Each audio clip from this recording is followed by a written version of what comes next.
5 दिसंबर 1970 लाहौर के आसमान पर हिंदुस्तानी पायलट धीरेन्द्र जाफा का विमान नियंत्रण से बाहर होता चला गया। अपने विमान को नीचे गिरता देख उन्होंने सीट इजेक्शन का बटन दबाया, जिसने उन्हें तुरंत हवा में फेंक दिया और वह पैराशूट के जरिए नीचे उतरने लगे। जाफा बताते कि जैसे वे नीचे गिरे, नाराए तकबीर और अल्लाहू अकबर के नारे लगाते हुए गांव वालों की भीड़ उनकी तरफ दौड़ी। लोगों ने उन्हें देखते ही उनके कपड़े फाड़ने शुरू कर दिए। किसी ने उनकी घड़ी पर हाथ साफ किया तो किसी ने उनके सिगरेट लाइटर पर झपट्टा मारा। सेकंडों में उनके दस्ताने, जूते, 200 पाकिस्तानी रुपए और मफलर भी गायब हो गए। तभी जाफा ने देखा कि कुछ पाकिस्तानी सैनिक उन्हें भीड़ से बचाने की कोशिश कर रहे हैं। एक लंबे चौड़े सैनिक अफसर ने उनसे पूछा, तुम्हारे पास कोई हथियार है? जाफा ने कहा, मेरे पास रिवॉल्वर है। शायद भीड़ ने उठा ली तो अब वह भी मेरे पास नहीं है। क्या जख्मी हो गए हो? लगता है रीढ़ की हड्डी चली गई है। मैं अपने शरीर का कोई हिस्सा हिला नहीं सकता, जाफा ने कराहते हुए कहा। उस अफसर ने पश्तो में कुछ आदेश दिए और जाफा को सैनिकों ने उठाकर एक टेंट में पहुंचाया। जाफा की कमर में प्लास्टर लगाया गया और उन्हें जेल की कोठरी में बंद कर दिया गया। रोज उनसे सवाल जवाब होते। जब उन्हें टॉयलेट जाना होता तो उनके मुंह पर तकिए का गिलाफ लगा दिया जाता ताकि वो इधर उधर न देख सकें।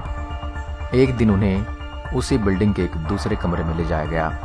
जैसे ही वो कमरे में पहुंचे, उन्हें लोगों की आवाजें सुनाई देने लगी। जैसे ही वो अंदर घुसे, सारी आवाजें बंद हो गई। अचानक जोर से एक स्वर गूंजा, जैफ सर। और फ्लाइट लेफ्टिनेंट दिलीप पारुलकर उन्हें गले लगाने के लिए तेजी से आगे बढ़े।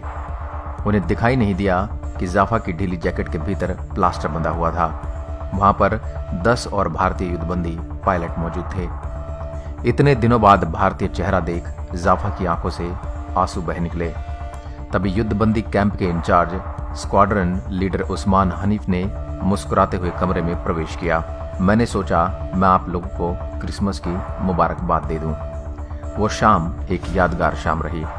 हंसी मजाक के बीच वहां मौजूद सबसे सीनियर भारतीय अफसर विंग कमांडर बनी कोयलो ने कहा कि हम लोग मारे गए अपने साथियों के लिए 2 मिनट का मौन रखेंगे और उसके बाद हम सब लोग राष्ट्रगान गाएंगे। जाफा बताते हैं कि 25 दिसंबर 1971 की शाम को पाकिस्तानी जेल में जब भारत के राष्ट्रगान की स्वर गूंजी तो उनके सीने गर्व से चौड़े हो गए। इस बीच भारत की नीति नियोजन समिति के अध्यक्ष डीपी धर पाकिस्तान आकर वापस लौट गए, लेकिन इन युद्ध बंदियों के भाग्य का कोई फैसला नहीं हुआ। 1971 की लड़ाई से पहले एक बार पारुलकर ने अपने साथियों से कहा था कि अगर कभी उनका विमान गिरा दिया जाता है तो वे पकड़ लिए जाते हैं, तो वो जेल में बैठेंगे नहीं, वो वहां से भागने की कोशिश करेंगे। और यही उन्होंने किया। बाहर भागने की उनकी इस योजना में उनके साथी थे फ्लाइट लेफ्टिनेंट ग्रेवाल और हरीश सिंह जी।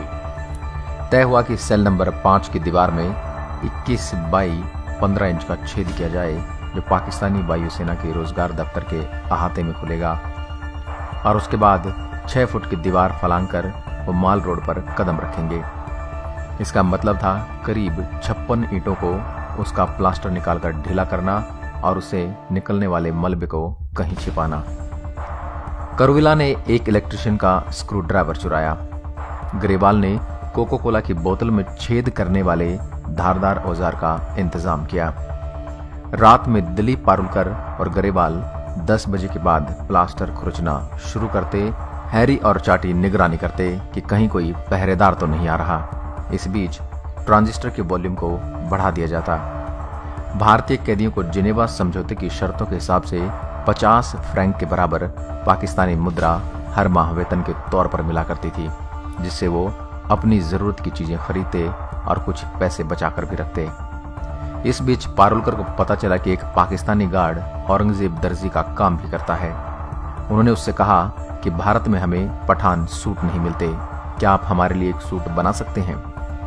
औरंगजेब ने पारुलकर के लिए हरे रंग का पठान सूट सिला। कामत ने तार और बैटरी की मदद से सुई और मैग्नेटाइज का एक काम चलाऊ कंपास बनाया, जो देखने में फाउंटेन पेन की तरह दिखता था। 14 अगस्त को पाकिस्तान का स्वतंत्रता दिवस था। पारुलकर ने अंदाजा लगाया कि उस दिन गार्ड लोग छुट्टी के मूड में होंगे और कम सतर्क होंगे। 12 अगस्त की रात उन्हें बिजली कड़कने की आवाज सुनाई दी और उसी समय प्लास्टर की आखिरी परत बिछाती रही। 3 लोग छोटे से छेद से निकले और दीवार के पास इंतजार करने लगे। धूल भरी आंधी के थपेड़े उनके मुंह पर लगना शुरू हो गए थे। नजदीक ही एक पहरेदार चारपाई पर बैठा हुआ था, लेकिन जब उन्होंने उसकी तरफ ध्यान दिया तो पाया कि उसने धूल से बचने के लिए अपने सिर पर कंबल डाला हुआ था। कैदियों ने बाहरी दीवार से माल रोड की तरफ देखा। उन्हें सड़क पर खासी हलचल दिखाई दी। उसी समय रात का शो समाप्त हुआ था। तभी आंधी और बारिश एक साथ आना शुरू हो गई। चौकीदार ने अपने मुंह से कंबल को हटाया और चारपाई समेत वायुसेना के रोजगार दफ्तर के बरामदे की तरफ दौड़ लगा दी। तीनों कैदियों ने जेल की बाहरी दीवार फलांग ली। तेज चलते हुए वो माल रोड पर बाएं मुड़े और सिनेमा देखकर लौट रहे लोगों की भीड़ में खो गए। थोड़ी दूर चलने के बाद अचानक फ्लाइट लेफ्टिनेंट हरीश सिंह को एहसास हुआ कि वो पाकिस्तान की सबसे सुरक्षित समझे जाने वाली जेल से बाहर आ गए हैं। वो जोर से चिल्लाए, आजादी। फ्लाइट लेफ्टिनेंट मलविंदर सिंह ग्रेवाल का जवाब था, अभी नहीं। सबने तय किया कि वो अपने आप को ईसाई बताएंगे, क्योंकि उनमें से किसी को नमाज पढ़नी नहीं आती थी। वो सभी ईसाई स्कूलों में पढ़े थे और उन्होंने भारतीय वायुसेना में काम कर ईसाइयों को नजदीक से देखा था। दिलीप का नया नाम था फिलिप पीटर और ग्रेवाल ने अपना नया नाम रखा था अली अमीर। भीगते हुए वो तेज कदमों से चलकर बस स्टेशन पर पहुंच गए। वहां पर एक कंडक्टर चिल्ला रहा था, पेशावर पेशावर पेशावर जाना है क्या आपको? तीनों लोग कूदकर बस में बैठ गए। सुबह के 6 बजते बजते वो पेशावर पहुंच गए। वहां से उन्होंने जमरूद रोड जाने के लिए तांगा किया। तांगे से उतरने के बाद उन्होंने पैदल चलना शुरू कर दिया। फिर वो एक बस पर बैठे। उसमें जगह नहीं थी तो कंडक्टर ने उस बस की छत पर उनको बैठने के लिए कहा। जमरूद पहुंचकर उन्हें सड़क पर एक गेट दिखाई दिया। वहां पर एक साइन बोर्ड लगा हुआ था, आप जनजातीय इलाके में घुस रहे हैं। आगंतुकों को सलाह दी जाती है कि आप सड़क न छोड़ें और महिलाओं की तस्वीरें न खींचें। फिर एक बस की छत पर चढ़कर वो 9:30 बजे लंडी कोतल पहुंच गए। अफगानिस्तान वहां से सिर्फ 5 किलोमीटर दूर था। वो एक चाय की दुकान पर पहुंचे। ग्रेवाल ने चाय पीते हुए बगल में बैठे एक शख्स से पूछा, यहां से लंडी खाना कितनी दूर है? उसको इस बारे में कुछ पता नहीं था। चाय स्टॉल का लड़का जोर से चिल्लाने लगा कि टैक्सी से लंडी खाना जाने के लिए 25 रुपए लगेंगे। ये तीनों टैक्सी वाले की तरफ बढ़ ही रहे थे कि पीछे से एक आवाज सुनाई दी।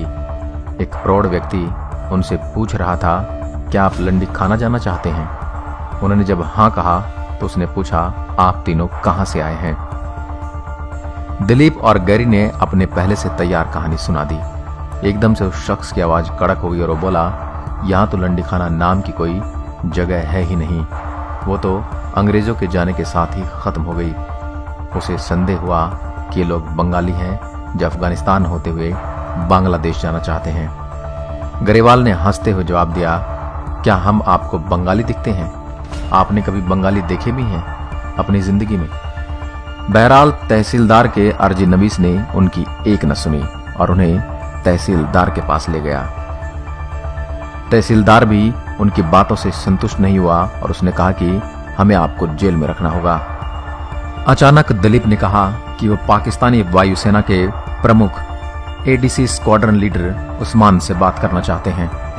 ये वही उस्मान थे जो रावलपिंडी जेल के इंचार्ज थे और भारतीय युद्ध बंदियों के लिए क्रिसमस का केक लेकर आए थे। उस्मान लाइन पर आ गए। दिलीप ने कहा, सर आपने खबर सुन ही ली होगी, हम तीनों लंडी कोतल में हैं। हमें तहसीलदार ने पकड़ रखा है, क्या आप अपने आदमी भेज सकते हैं? उस्मान ने कहा कि तहसीलदार को फोन दें। उन्होंने कहा कि ये तीनों हमारे आदमी हैं, इन्हें बंद कर दीजिए, हिफाजत से रखिए लेकिन पीटिए नहीं। उधर 11 बजे रावलपिंडी जेल में हड़कंप मच गया। जाफा की कोठरी के पास गार्डरूम में फोन की घंटी सुनाई दी। फोन सुनते ही एकदम से हलचल बढ़ गई। 7 युद्ध बंदियों को अलग कर अंधेरी कोठरी में बंद कर दिया गया। एक गार्ड ने कहा, यह सब जाफा का करा धरा है। इसको इस छेद के सामने डालो और गोली मार दो। हम कहेंगे कि ये भी उन तीनों के साथ भागने की कोशिश कर रहा था। फिर सब युद्ध बंदियों को लायलपुर जेल में लाया गया। वहां भारतीय थल सेना के युद्ध बंदी भी थे। एक दिन अचानक वहां पाकिस्तान के राष्ट्रपति जुल्फिकार अली भुट्टो पहुंचे। उन्होंने भाषण दिया, अपनी सरकार को आपके बारे में कोई चिंता नहीं है, लेकिन मैंने अपनी तरफ से आपको छोड़ देने का फैसला किया है। 1 दिसंबर 1972 को सारे युद्ध बंदियों ने बाघा सीमा पार की। उनके मन में क्षोभ था कि उनकी सरकार ने उन्हें छुड़ाने के लिए कुछ भी नहीं किया। भुट्टो की दरियादिली से उन्हें रिहाई मिली है, न कि उनके अपने देश की सरकार की बदौलत। लेकिन जैसे ही उन्होंने भारतीय सीमा में कदम रखा, वहां मौजूद हजारों लोगों ने मालाएं पहना और उन्हें गले लगाकर उनका स्वागत किया। पंजाब के मुख्यमंत्री ज्ञानी जैल सिंह खुद वहां मौजूद थे। वाघा से अमृतसर के 22 किलोमीटर रास्ते में उनके स्वागत में सैकड़ों वंदनवार बनाए गए थे। लोगों का इतना प्यार देखकर इन युद्ध बंदियों का गुस्सा जाता रहा।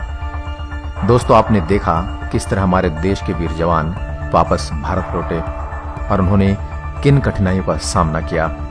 भारतीय जवानों के सम्मान में कमेंट में जय हिंद और भारत माता की जय जरूर लिखें और इस वीडियो को ज्यादा से ज्यादा फैलाएं ताकि सबको इन वीरों के बारे में पता चल सके। जय हिंद, जय भारत मित्रों।